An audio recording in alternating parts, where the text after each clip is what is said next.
میرے عزیزو یہ قرآن آج بھی معجزہ ہے، سینوں میں یوں ہی نہیں آتا. بڑا ذہین بھی ہو اور رب تبارک و تعالیٰ کی مرضی نہ ہو تو اس کے سینے میں ایک پارا بھی نہیں آتا. اور کبھی ہم نے دیکھا ہے بڑا کند ذہن ہے، کچھ آتا نہیں ہے، اسکول میں 0 تھا لیکن قرآن حفظ کرنے پر لگا تو پورا حافظ قرآن بنا ہے. ایسے بھی میں جانتا ہوں جن کو 2+2 معلوم نہیں ہے لیکن حافظ قرآن ہو جاتے ہیں. یعنی اس قدر دیہات سے آئے ہوئے بچے تھے جن کو کچھ نہیں معلوم تھا لیکن قرآن پورا یاد تھا. یہ معجزہ ہے قرآن کا. اعلیٰ حضرت امام احمد رضا خان فاضل بریلوی رضی اللہ تعالیٰ عالم تھے، بڑے مفتی تھے. آپ اندازہ کریں 14 سال کی عمر میں وہ مفتی بن چکے تھے. 13 سال کچھ مہینے، جس دن وہ بالغ ہوئے اس دن پہلا فتویٰ انہوں نے لکھا ہے 14 سال کی عمر میں. بہترین عالم، بہترین مفتی، لیکن حافظ نہیں تھے. آپ قرآن کے حافظ نہیں تھے. کسی نے آپ کو خط میں القاب لکھا، حضرت علامہ مولانا حافظ و قاری احمد رضا خان صاحب، اس میں حافظ و قاری کا بھی لقب لگا دیا. دوسرے ہوں تو پھیل جائیں گے کہ جتنے لقب فری میں ملے اچھا ہی ہے. اعلیٰ حضرت نے دیکھا کہ میں حافظ ہوں نہیں اور لوگ مجھے حافظ سمجھ رہے ہیں. یہ شعبان کی آخری تاریخ تھی شاید، دوسرے دن سے رمضان شروع ہو رہا تھا. آپ نے اس خط والے کے گمان کے مطابق اپنے آپ کو اتارنے کے لیے عزم کر لیا کہ اس کے خط کا جواب بعد میں لکھوں گا، حافظ قرآن پہلے بنوں گا، کیونکہ اس نے حافظ کہا ہے مجھے، حافظ قرآن کہا. تو اعلیٰ حضرت کا معمول یہ تھا کہ روزانہ رمضان میں فجر سے لے کر کے شام تک ایک پارہ یاد کرتے تھے اور تراویح میں ایک پارہ سنا دیتے تھے. یہاں تک کہ 29ویں رمضان کو یا 27 کو آپ مکمل 1 مہینے کے اندر حافظ قرآن ہو گئے. 1 مہینے کے اندر حافظ قرآن، ہاں 1 مہینے میں وہ حافظ قرآن ہو گئے. قرآن کا یہ معجزہ ہے. اللہ تبارک و تعالیٰ وہ جس کے سینے میں چاہے اس کو عطا فرماتے.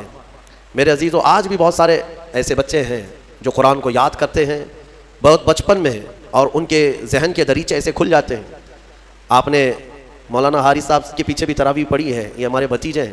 انہوں نے تقریباً 4.5 مہینے میں پورا حفظ قرآن کیا. الحمدللہ انہوں نے بھی ایک ریکارڈ قائم کیا تھا. اور اپنے سبق کے دوران انہوں نے 29واں پارہ 2 دن میں پورا پارہ سنایا تھا.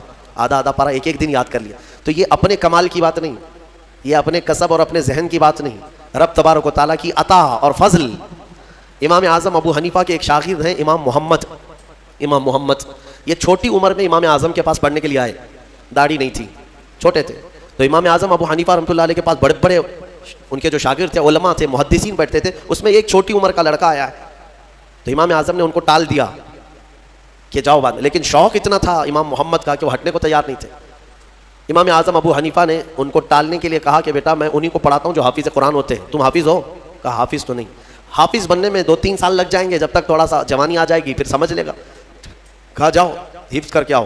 وہ گئے، 8 دن کے بعد پھر آئے امام اعظم کے پاس. کہا کہ حضور مجھے شاگردی میں لے لیجئے. کہا میں تم کو پچھلے ہفتے بھیجا تھا حافظ بن کر کے آنا. انہوں نے کہا میں پورا حافظ بن کر کے آیا ہوں 8 دن کے اندر. میرے عزیزو یہ اللہ تبارک و تعالیٰ کی طرف سے انعام ہے اور میرے آقا صلی اللہ تعالیٰ علیہ وسلم کا زندہ معجزہ ہے. اللہ تبارک و تعالیٰ اس قرآن پاک کی خوب برکتیں ہمیں عطا فرمائے. قرآن کو نہ چھوڑو اے میرے عزیزو. قرآن کو چھوڑ کر کے آج اس قدر گمراہی آئی ہے. وہ زمانے میں معزز تھے مسلمان ہو کر، آج ہم خار ہیں تاریک قرآن ہو کر. قرآن کو چھوڑ کر ذلیل ہیں ہم. قرآن کو چھوڑنے کی وجہ سے یہ ساری آفات ہیں. اور پچھلی قوموں کے بارے میں قرآن میں اللہ تعالیٰ نے فرمایا، اللہ تعالیٰ ان سے فرمایا خذوا ما آتیناکم بقوہ، ہم نے جو تمہیں دیا ہے وہ مضبوطی سے پکڑو. یعنی یہودیوں کو تورات دی گئی تھی، بنی اسرائیل کو زبور دی گئی تھی، اور ہر ایک امت کو یہ کہا گیا ہے کہ مضبوطی سے یہ کتاب تھامے رہو. جو اللہ کی کتاب اتری ہے یہ صرف اور صرف جھاڑ پھونک کے لیے نہیں ہے، یہ تمہاری پوری زندگی کا دستور آیا ہے. ہاں کل کیا ہونے والا ہے یہ قرآن میں پڑھو، یہ بے خبر نجومی تمہیں کیا بتائیں گے. قرآن عظیم تمہاری زندگی کا پورا دستور العین ہے. اس کو چھوڑ کر کے ہم ادھر ادھر کی آج ٹھوکروں پر مجبور ہو چکے ہیں. میرے عزیز و حیرت ہے ہماری قوم کو، طوطے کے پاس جا کر کے ہاں اپنا بھوش پوچھتے ہیں چٹھی نکال کر کے کہ میرا بھوش کیا ہونے والا ہے. وہ بھی سڑک چھاپ آدمی جو طوطا لے کر کے خود سڑک پر بیٹھا ہے، وہ لوگوں کا مستقبل بتا رہا ہے. ہائے یہ اس کی بیوقوفی نہیں ہے، اس کے پاس جانے والے کتنے بڑے بیوقوف ہیں. مستقبل تمہارا بتا رہا ہے اور خود جو ہے سڑک چھاپ بنا ہوا ہے. ہاں ساری دنیا کے مستقبل بھوشمانی کر رہا ہے، لکیریں پڑھ رہا ہے اور خود کی لکیر شاید پوری مٹی ہوئی ہے. عقل ہے یا نہیں ہے جو لوگ اس طرح کی جگہ پر جاتے ہیں؟ میرے آقا صلی اللہ علیہ وسلم نے فرمایا من اتی بکاہن فقد کفر بما انزل علی محمد. جو کسی کاہن جوتش کے پاس گیا، میرے آقا فرماتے ہیں اس نے محمد کا انکار کر دیا صلی اللہ علیہ وسلم. محمد صلی اللہ علیہ وسلم پر جو کچھ اتارا گیا ہے اس کا اس نے انکار کر دیا. کیوں جاتے ہو؟ قرآن تمہارے پاس سب سے بہتر کتاب ہے.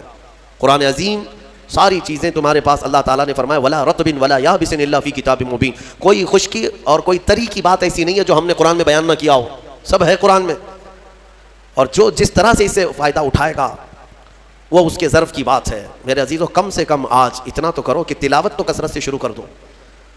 حدیث میں ملتا ہے کہ اگر لوگ آتے ہیں ہمارے پاس وظیفے، اس کا وظیفہ، بچے پیدا نہیں ہو رہے ہیں اس کا وظیفہ چاہیے، روزی میں برکت اس کا وظیفہ چاہیے، ہاں بہت سارے ٹینشن ہیں، وسوسے آتے ہیں اس کا وظیفہ چاہیے، بیماری نہ آئے اس کا وظیفہ چاہیے، وظیفے اس پر انہی سب کے چکروں میں پڑے ہوئے۔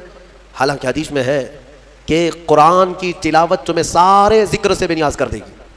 اگر قرآن کی تلاوت میں کوئی بندہ مصروف ہے، اس کے بارے میں فرمایا کہ اگر اس کو دعا کرنے کا وقت نہیں ملا، دعا کرنے کا وقت نہیں ملا اور وہ قرآن کی تلاوت میں مصروف ہے، تو فرمایا کہ مولا تعالیٰ اس کو سارے لوگوں کی دعا کے برابر عطا فرمائے گا۔ وہ بندہ رحمان کا کلام پڑھ رہا ہے، دعا کرنے کا اگر اسے وقت نہ ملا تو بھی مولا اس سے راضی ہے۔ میرے عزیزو قرآن پڑھنے کے آداب میں بھی آج میں دیکھتا ہوں تو لوگوں کو کھجلی ہونے لگی، ادھر ادھر پینتیاں بدلنے لگے۔ قرآن پاک پڑھتے وقت تمہارے اندر رقت طاری ہو تو سمجھ لینا ایمان بھر گیا ہے۔ قرآن کی یہ صفت بتائی گئی وَإِذَا تُلِيَتْ عَلَيْهِمْ آيَاتُهُ زَادَتْهُمْ ایمانا۔ یہ کون لوگ ہیں جو اللہ تبارک و تعالیٰ کے پرہیزگار بندے کون ہوتے ہیں؟ ان کے بارے میں اللہ فرما رہا ہے کہ جب ان کے پاس قرآن کی آیتیں تلاوت کی جاتی ہیں تو ان کا ایمان بڑھ جاتا ہے۔ وَجِلَتْ قُلُوبُهُمْ، ان کا دل ہلنے لگتا ہے شوق سے اللہ کی بارگاہ میں۔ حضرت امام اعظم ابو حنیفہ رحمۃ اللہ تعالیٰ علیہ مغرب کی نماز کے لیے حاضر ہوئے، صرف قاری قرآن نے اذا زلزلت الارض زلزالہا یہ سورہ پڑھی، اتنا رونے لگ گئے، اتنا رونے لگ گئے۔ اس میں قیامت کا ذکر ہے کہ یاد کرو کس چیز کو؟ جب زمین ہلا دی جائے گی، واخرجت الارض اثقالہا، اور زمین کے اندر کی ساری بوجھل چیزیں نکال دی جائیں گی باہر، زمین سب اگل دے گی۔ اور سورہ قاریعہ میں اللہ نے فرمایا یوم یکون الناس کالفراش، لوگ اس دن پتنگوں کی طرح ہوں گے، اڑ رہے ہوں گے۔ وتکون الجبال کالعہن، اور پہاڑ روئی کے پھاہے ہوتے ہیں، روئی کے اس طرح پہاڑ جو ہے ہواؤں میں اڑ رہے ہوں گے، پورے بڑے بڑے پہاڑ روئی کے پھاہے کی طرح اڑ رہے ہوں گے۔ اللہ نے قرآن پاک میں جو قیامت کے تذکرے فرمائے، امام اعظم ابو حنیفہ صرف سورہ زلزال پڑھتے رہ گئے، عشاء کا وقت آیا، عشاء پڑھی، پھر کھڑے ہو گئے، صرف یہی اذا زلزلت الارض زلزالہا اسی میں رہ گئے۔ اتنا روتے تھے، اتنا روتے کہ ان کی داڑھی سے آنسوؤں کا پانی ٹپ ٹپ ٹپ گرنے لگا مسجد کے اندر۔ آپ کی عمر اس وقت قریب 70 سال کی ہے، قریب 70 سال کی۔ میں بتاتا ہوں جس امام اعظم نے 4000 ختم قرآن کیے ہیں، 5 لاکھ حدیثیں انہیں یاد ہیں، 1000 سے زیادہ بڑے بڑے محدث شاگرد پیدا کیے اور لاکھوں مسائل کا حل بیان کر دیا، امت پر اتنا بڑا احسان ہے۔ وہ امام اعظم ایک سورہ پڑھ کر کے رات کے وقت کیا کہہ رہے ہیں جانتے ہیں؟ ان کے ایک شاگرد ہیں مسعر، وہ کہتے ہیں میں رات کے وقت جا کر دیکھا میرے استاد ابھی تک کھڑے، مغرب میں جو گئے تھے ابھی تک کھڑے۔ آدھی رات گزر گئی تو وہ دروازہ کھول کر پیچھے کھڑے ہوئے تو امام اعظم ہاتھ پھیلا کر یوں رو رہے تھے اللہ کی بارگاہ میں کہ اے مولا، قیامت کے دن اگر ابو حنیفہ کی بخشش ہو گئی تو تعجب کی بات ہے، ورنہ مجھ جیسا آدمی بخشے جانے کے قابل نہیں۔ امام اعظم کہہ رہے ہیں میری بخشش ہو گئی تو تعجب کی بات ہے، جس نے 4000 ختم قرآن کیے ہوں، اور پھر یوں کہتے ہیں مولا میرے پاس بخشے جانے کے لائق کچھ ہے نہیں سوائے سفید داڑھی کے، اور تو نے فرمایا ہے کہ سفید داڑھی والے کو عذاب دینے میں مجھے حیا آتی ہے، مولا میری سفید داڑھی کو دیکھ کر مجھے معاف کر دینا۔ یہ قرآن میں محو ہونے والوں کا انداز ہے، اور ہمارے ہاں برسوں ہو جاتے ہیں ہم خوف الہی سے نہ روتے ہیں نہ ہی ہمارے جسم ہلتے ہیں۔ ہمیں کس چیز کا غرور ہے؟ ہمیں کس چیز سے اطراء ہے؟ کیا ہے ہمارے پاس؟ دنیا کے جو سب سے اچھے لوگ تھے وہ صحابہ تھے۔ ایک بار وہ زور سے ہنس رہے تھے تو میرے آقا نے صرف ان کو اتنی بات پر پوچھا کیا تم سبوں نے قیامت کی تیاری کر لی؟ تو اتنی زور سے ہنستے کس بات پر ہو؟ صحابہ ہنسنا بند کر دی ہے، اور ہمارے حال یہ ہے نہ وضو ڈھنگ کا ہے، نہ قرات ڈھنگ کی ہے، نہ نمازیں ہو پائی ہیں، کچھ نہ ہو کر کے بھی ہمارا سینہ چوڑا کر کے ہم زمین پر گھوم رہے ہیں۔ اللہ کے خوف سے لرز جاؤ، اور قرآن عظیم کی تلاوت جو بندہ کرتا ہے کثرت سے، اللہ تعالیٰ کا وہ ایسا محبوب ہوتا ہے، ایسا محبوب کہ آپ دیکھنا موت کے وقت بھی اس کے چہرے پر نور طاری ہو جاتا ہے، ہاں اس کے لبوں پر مسکراہٹ ہوگی۔ قرآن کثرت سے پڑھنے والے کی روح آسانی سے نکالی جاتی ہے۔ امام احمد بن حنبل بڑے امام ہیں، فرماتے ہیں نزا کیا وقت تھا ان کے، اور اس وقت سے کوئی باہر آتا نہیں، لیکن اللہ تبارک و تعالیٰ جسے چاہے موت کے منہ سے نکالے۔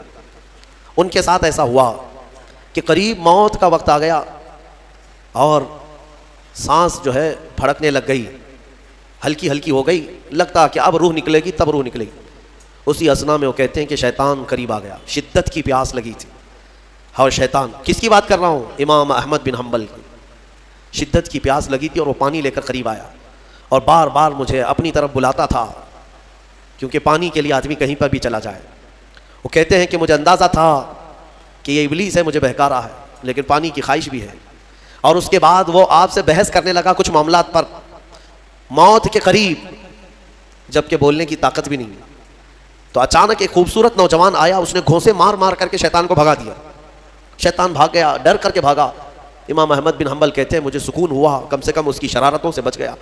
وہ نوجوان اتنا حسین تھا، بہت خوبصورت تھا۔ میں نے اس سے پوچھا کہ میں نے تجھے زندگی میں کبھی دیکھا نہیں، تو کون ہے؟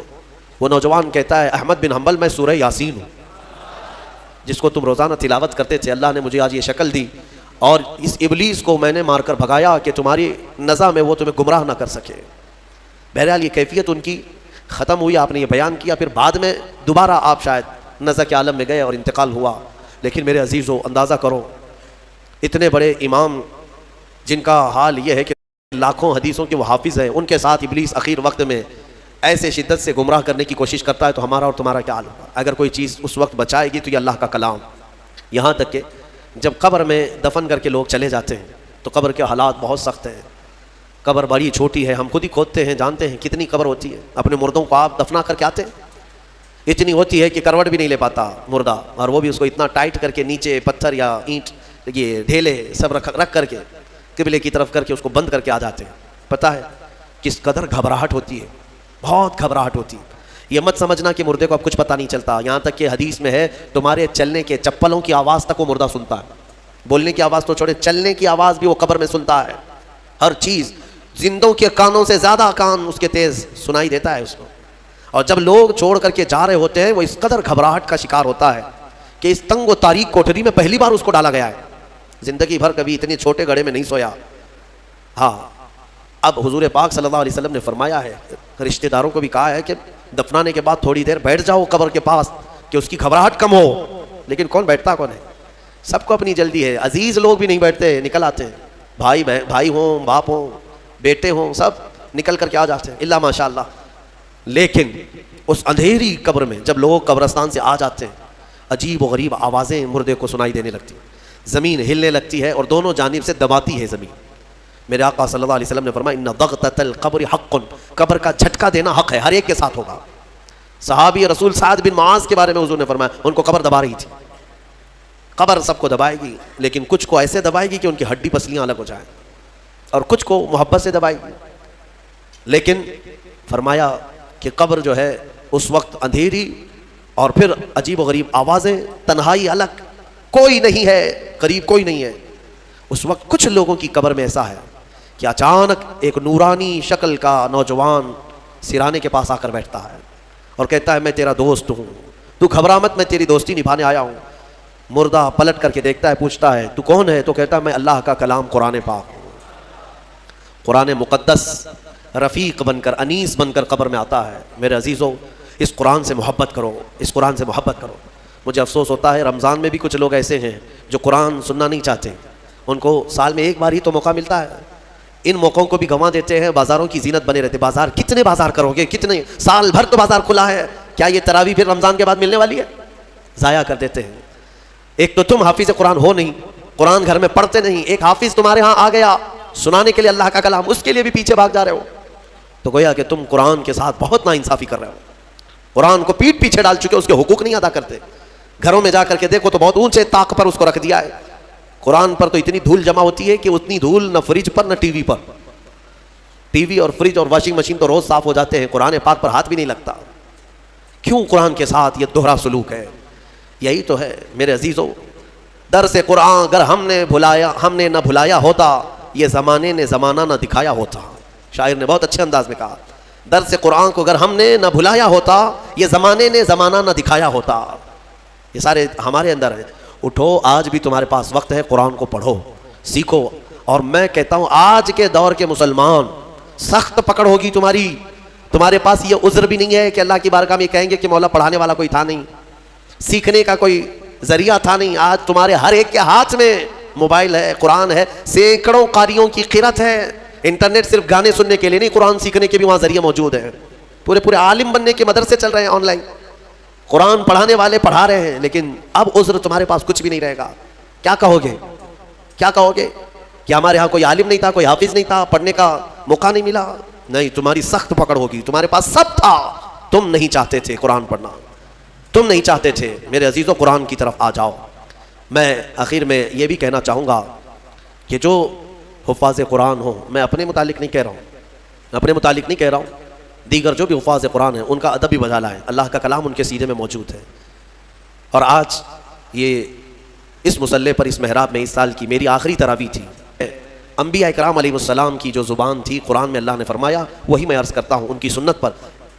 لا اسألکم علیہ اجرا ان اجری الا علی رب العالمین. لوگوں, میں آپ سے اس خدمت پر 1 روپیہ بھی اجرت نہیں مانگتا, مجھے معاوضہ نہیں چاہیے آپ سب سے. میرا اجر رب العالمین کے حوالے ہے, میرا اجر اللہ رب العزت کے پاس ہے. مجھے آپ سب کی جو محبت ہے یہی کافی ہے, اور مجھے دعاؤں سے نوازیں, یہ میرے لیے بہت بڑا معاوضہ ہے, بہت بڑا تحفہ ہے, یہ میرے لیے بڑا ہدیہ ہے. اور یہ محبت ہی تو ہے کہ اتنے گیپ کے بعد دوبارہ اس مصلی پر میں آیا ہوں. اور جو کچھ بھی ہوں میں یہاں تک آپ کے پاس بولنے کے قابل ہوں, یہ میرے والد کی تربیت ہے. آئیں آج میں اپنی اس آخری محفل میں, چونکہ پھر کل سے شاید آپ کے سامنے حاضری نہیں ہوگی, تفسیر کا جو درس پہلے رمضان سے چل رہا تھا آج یہاں پر ختم ہوا, اور ایسا نہ ہو کہ زندگی کا آخری ہو, اللہ تعالیٰ پھر سے موقع عطا فرمائے. آئیں انشاءاللہ العزیز مولا کریم ہم سب کو آج کی رات معاف کرے گا. دعا کرتے ہیں جنہوں نے مجھے دعاؤں کی درخواستیں کی ہیں ان سب کو بھی میں شامل کرتا ہوں. یا ربنا یا ربنا یا ربنا یا اکرم الاکرمین. مولا قدیر ہماری اس میں ان تمام محفلوں کو اپنی بارگاہ میں قبول فرما. پہلے رمضان سے لے کر آج تک جو تراویح پڑھا, سورہ فاتحہ سے لے کر مولا 30ویں پارے تک کے جتنے سورے ہم نے تلاوت کیے, اس میں جو غلطیاں, کوتاہیاں, کمیاں, بیشیاں ہوئی ہوں اپنے فضل و کرم سے معاف فرما دے. اے رب العالمین, تجھے فضل کرتے نہیں لگتی بات, نہ ہو مایوس تجھ سے امیدوار. تو نے رمضان میں یہ حسین موقع دیے تھے, تیری اس مسجد کو ہم بھرتے تھے. مولا اگر ہماری زندگی باقی ہے تو پھر سے رمضان عطا کر دے. ارحم الراحمین, قرآن عظیم کی تلاوت کو میں نے جو کچھ بھی پڑھا مولا خالص تیرے شوق میں پڑھا ہے, تیری رضا کے لیے پڑھا ہے. اے رب قدیر مجھے ایمان کا اضافہ عطا فرما. جتنے لوگوں نے خلوص سے سنا ہے مولا ان سب کو اجر عطا فرما. اور تفسیر قرآن جو آج تک کی محفلیں ہوتی رہیں, اس میں جو غلطیاں کوتاہیاں ہوئی مولا سب سے میں توبہ کرتا ہوں, مجھے معاف فرما دے. سننے والوں کو بھی معاف فرما دے. اور دور دراز سے کئی لوگ آن لائن سن رہے ہیں, محفلوں میں شامل ہوتے ہیں مولا ان سب کی بھی مغفرت فرما دے. ارحم الراحمین, آج کئی لوگ تیرے دربار میں ہاتھ پھیلائے ہیں, کچھ محتاج ہیں, کچھ غریب ہیں, اپنے اپنے گھروں کی پریشانیاں, کچھ تو وہ ہیں جو بول نہیں سکتے. اے رب ذوالجلال سب کی پریشانیاں دور کر دے. اے رب العالمین پورے ہندوستان کے مسلمان اس رمضان میں پریشان ہیں مولا, جائیں تو کدھر جائیں, کس سے اپنے غم کی داستان سنائیں, سمجھ میں نہیں آتا مولا. حالات اس قدر بدلتے جا رہے ہیں کہ چھوٹی ذاتوں کے اور نیچ قسم کے لوگ تیری مسجدوں پر, تیرے اولیاء کے مزاروں پر اور مسلمانوں کی گردنوں پر راج کرنے لگ گئے ہیں. اے قدیر و جبار خدا ان ظالموں کو کیفر کردار تک پہنچا دے. ارحم الراحمین جو بے قصور ہمارے بچے گرفتار ہوئے ہیں ان کو آزاد کر دے. الہ العالمین تو جہنم سے آزاد کرتا ہے, امت مصطفیٰ کو جیلوں سے آزاد کر دے. تیرے لیے بڑی بات نہیں ہے مولا. جو بچے ناحق گئے ہیں ان کو آزادی عطا کر, ظالموں کے چنگل سے انہیں آزاد کر دے. یا ارحم الراحمین مولا یہاں پر جتنے حاضر ہیں اور جو دور دراز سے سن رہے ہیں سب کو قرآن عظیم کا شوق عطا فرما. آخری سانس تک مولا قرآن کی تلاوت کرنے اور سننے کی توفیق عطا فرما. ہم قبر میں جائیں تو اس قرآن کو ہمارا دوست بنا دے. حشر کے دن مولا قرآن کو ہمارا شفیع و مددگار بنا دے. ارحم الراحمین میں گنہگار ہوں اور بڑے مرتبوں کی خواہش, تو کریم ہے خدایا, تیری بندہ پروری ہے. صرف آج کی رات اتنی التجا ہے, کل قیامت کے دن جب تیرے حبیب محمد مصطفیٰ صلی اللہ علیہ وسلم ہزاروں غلاموں کی جھرمٹ میں جنت کی طرف جا رہے ہوں, ان غلاموں میں ہمیں شامل فرما دے. مولا جہنم سے آزاد ہونے والوں میں ہمیں شامل فرما دے. خصوصیت کے ساتھ یہاں پر جتنے لوگوں نے بھی میرے ساتھ محبت کا سلوک کیا سب کو اپنی شان کے مطابق اجر عطا فرما. میں فقیر آدمی ان کی محبتوں کا صلہ نہیں دے پاؤں گا, مولا سب کو تو اپنی شان کے مطابق اجر عطا فرما. ہمارے بچے, ہمارے شاگرد جو روزانہ قرآن پڑھتے تھے, سنتے تھے, اراکین, انتظامیہ, معاونین, امام, خطیب, سب کو مولا اپنی شان کے مطابق اجر عطا فرما. خصوصیت کے ساتھ میرے والد گرامی کی مغفرت فرما. مولا جتنے لوگوں کے والدین انتقال کر چکے, رشتہ دار انتقال کر چکے, ان کی قبروں کو بقعہ نور بنا دے. مولا ہو سکتا ہے ان کی خطاؤں کی وجہ سے ان کی قبریں تحریک ہو گئی ہوں. مولا ہم اجالوں میں بیٹھے ہیں, ایک بار ہماری دعا کے ذریعے ان کی قبروں کو اجالا کر دے. مولا تو ارحم الراحمین ہے, تو ارحم الراحمین ہے. ہمارے والدین کی قبروں کو اجالا کر دے مولا، ان کو رحمت و انوار کی بارشیں عطا کر، جو کچھ بھی جانے انجانے میں ان کی زندگیوں میں خطائیں ہوئی وہ معاف کر دے، سخت سوالات نہ کر، نکیرین کے سوالات سے مولا ان کو آزادی دے دے، آسانی عطا کر، جوابات میں آسانی عطا فرما، قبر کے دبانے سے بچا لے۔ اے رب العالمین، ہم جنت میں جانے کے قابل تو نہیں ہیں مگر تیری جہنم کا عذاب سہنے کے بھی قابل نہیں ہیں، بخش دے بس تیرے فضل سے مولا، تیرے فضل سے بخش دے، اور تو ہمیں بے حساب جنت عطا فرما دے۔ کل قیامت کے دن اگر تو ہم سے سوال کرے گا تو مولا ہمارے پاس ایک سوال کا بھی جواب نہیں ہے، اے رحمن الراحمین ہم کو بغیر حساب کے معاف کر دے، معاف فرما دے، یا ربنا یا ربنا یا ربنا یا اکرم الاکرمین تقبل دعاءنا بحرمت جد الحسن والحسین ان اللہ وملائکتہ یصلون علی النبی یا ایہا الذین آمنوا صلوا علیہ وسلموا تسلیما اللهم صل على سيدنا محمد معدن الجود والكرم وآله وأصحابه الكرام وابنه الكريم وبارك وسلم سبحان ربك رب العزة عما يصفون وسلام على المرسلين والحمد لله رب العالمين وآخر دعوانا الحمد لله رب العالمين السلام عليكم